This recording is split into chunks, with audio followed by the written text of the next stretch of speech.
Hey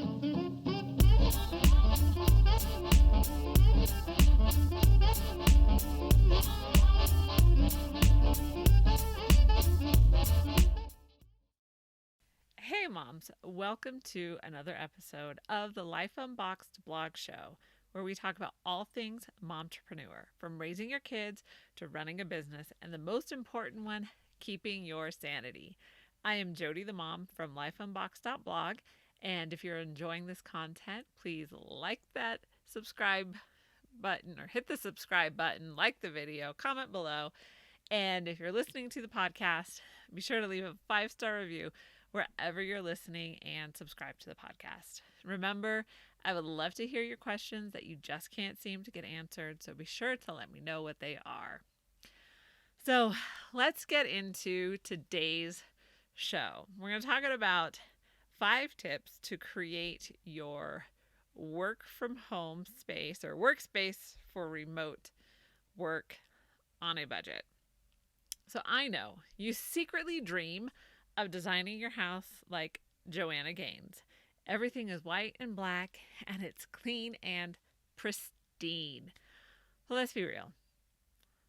We have a house full of kids that are home all day long. So they're not going off to school or anything like that. They are home. They are living in your house.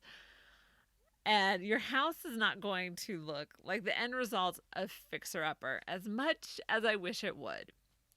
So, but as someone who works from home, you need to design a workspace that you like for remote work.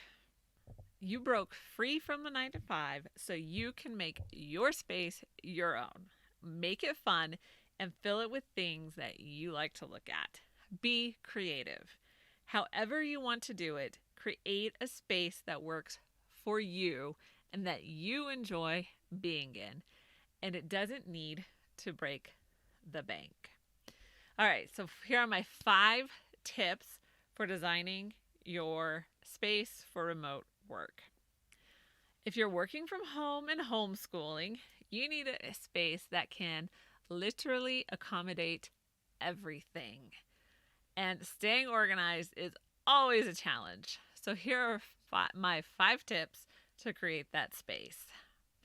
Number 1 is to have a separate space. And this may not be easy for you depending on the space that you have, but definitely get creative and think outside of the box. So try to find a workspace that is separate from your living space. It doesn't need to have a closed door on it or anything like that, but just someplace that you can mentally at least close the door and hang the close sign out. When you're a momtrepreneur and you're working from home, it's easy to always work. Yeah, guilty as charged. And honestly, you can kind of do it without realizing that you're doing it. It will help you tremendously if you can just walk away at the end of the day or turn your computer off. I know for me, once my computer is off, it takes a lot to actually get me to turn it back on. So just something where you can mentally turn your brain off of work. You need a break. It is not good to always be working. And yes, I'm telling myself this as well. So hang that close sign out and walk away. It makes it easier to do it if you can create a separate space. So for example, and I will show you here. So our formal living room, and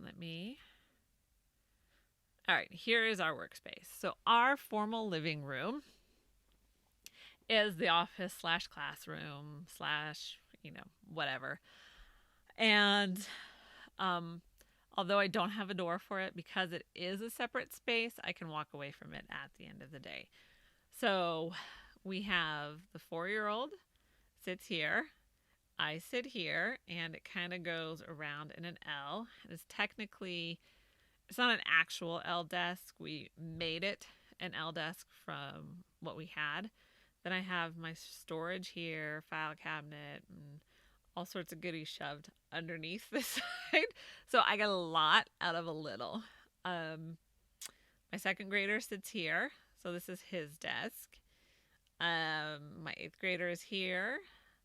My 6th grader is here. And my high schooler is here. So yes, we have 5 kids plus a mom in our space. And I have one more view for you.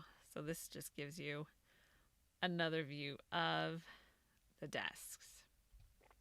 So that was our semi-clean space that we work and school in. I decided not to clean it up because it's never really like pristine and clean. We usually end up cleaning it up 3 or 4 times throughout the day. So I was just like, you know what? Let's just be real. This is what it looks like on a normal basis.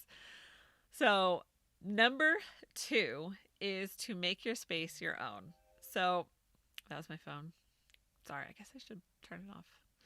Anyway, my previous office spaces were always decorated by other people, and their styles were definitely not mine. So I had office spaces that, I'm just gonna say, they were gaudy and garish, and I just didn't like them. Anyway, I just didn't like them. So, but I left at the end of the day, so I didn't really care. I honestly didn't. They were ugly, yes, but whatever. But now that I am the queen of my space, I can make it my own, and no one cares what it looks like except me. So yes, what you saw on the wall, let's go back. Let's just go back. So what you saw on the wall were Star Wars, see, right in here. And I have Marvel, that's She-Hulk right there. So I got Captain Marvel up here, but I only got Captain Marvel because a goose came with it. Came with her. So that's why I got Captain Marvel. So I have boards over here. Let's see if we can go back to the other picture. So these boards are covered up because I do have stuff written on them. So these boards here help me to remember all of my projects, and they're designated for different things.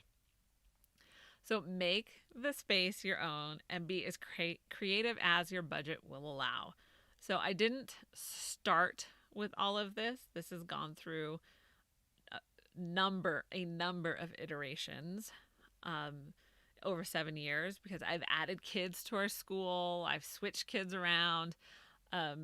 So we had to accommodate. And like this, I think, is probably the best idea that we had, because my 4-year-old, he does have some DVD school. And so he needed a computer and a monitor, but I was afraid on this tiny desk that he would knock it over.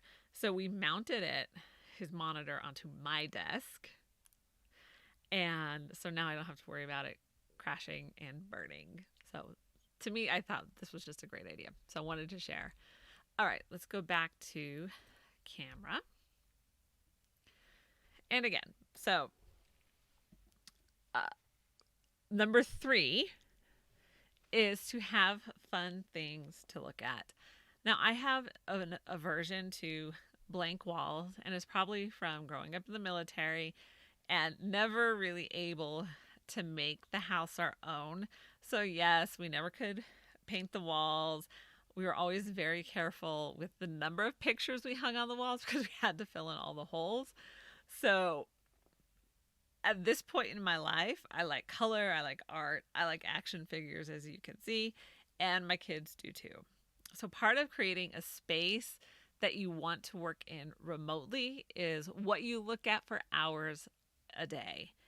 So hang pictures of places that you want to visit one day, add artwork that you like, or artwork that you've created even. It is your space. Ignore the art critics and hang up your artwork. Make it your own. And number 4 is storage. So I'm going to go back, and you know what? At this point, I'm just going to leave us here. Storage is key. So there are 7 people, if you want to count the baby, that work in our small space. And so clutter is always my nemesis. Although with so many people, it does seem to win all the time. So, but I need to have space for clients and homeschool stuff. So that's what all of this is here. I have my business books. I have some homeschool stuff here, client stuff here, some office supplies, client stuff here, and homeschool stuff there. Just combined it.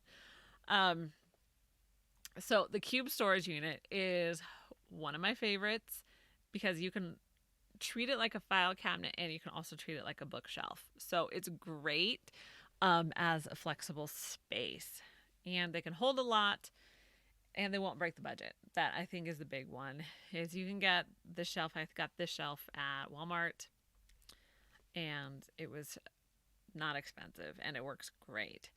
So desktop storage is also key. So the kids have a place to turn in assignments, and that's what this little shelf is right here. Otherwise, I end up with papers sliding off my desk and falling off everywhere. So I use this desktop tray for all of their schoolwork, and that's where they put it. I do like this little tray here. This is for my 8-year-old for his math UC blocks. And all the blocks fit in there except the 100 ones, but I just stick those on top. So much better than the box. So anyway, all right, so this is our space. I have desktop space. Let me show you the other picture because then you can see I have space here. I have shelves here. So I have tons of storage in this little L-shaped space of mine. Number 5, computer setup. So there's so many gadgets and gizmos and oozits and whatsits galore. We might have thingamabobs too, but you don't need to get everything. There are a few must-haves. A computer, obviously, but it doesn't need to be the latest and greatest computer. It really doesn't. Monitor articulating arms. So that's these things right here are a must-have. Now, I didn't start with these. These came later, but I love them. So they free up desk space, and that is always important.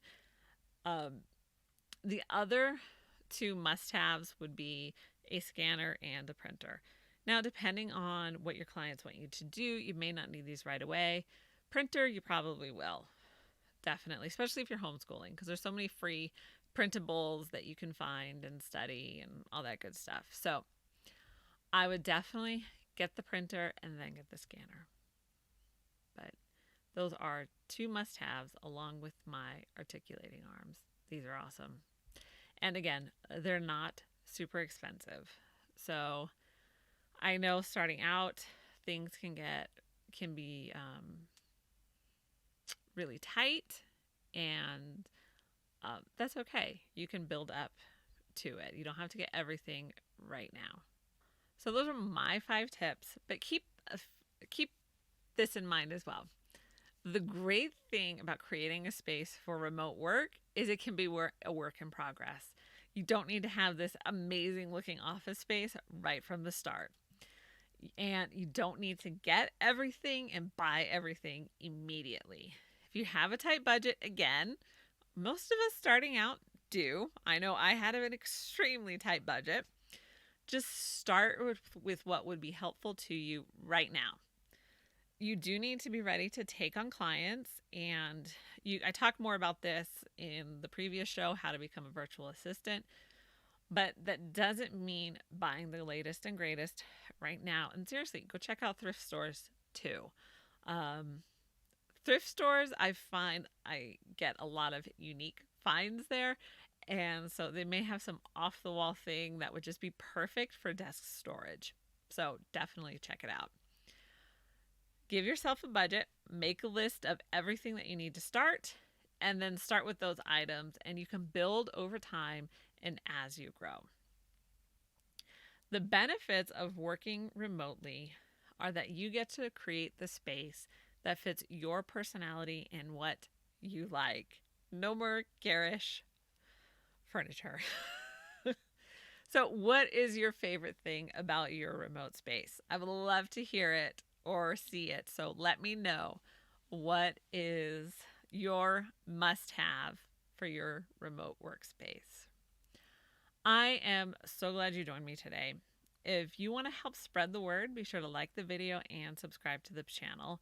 You can listen to the podcast on Apple Podcasts, Spotify, and wherever you listen to podcasts. Remember to check out the Life Unboxed store for all of your Mom Boss merch, and you can support the show with coffee. Visit Ko-fi, and that's ko-fi.com/lifeunbox.blog, and you can buy this tired mama a cup of joe, because I got a toddler into everything now, and let me tell you, I need all the coffee fueling I can get. For more great momtrepreneur content, follow Life Unboxed on social media or check out lifeunboxed.blog. And be sure to share the blog, podcast, and YouTube channel with your friends. And I'm also on Rumble too. So be sure to help spread the word, and I will see you in the next video.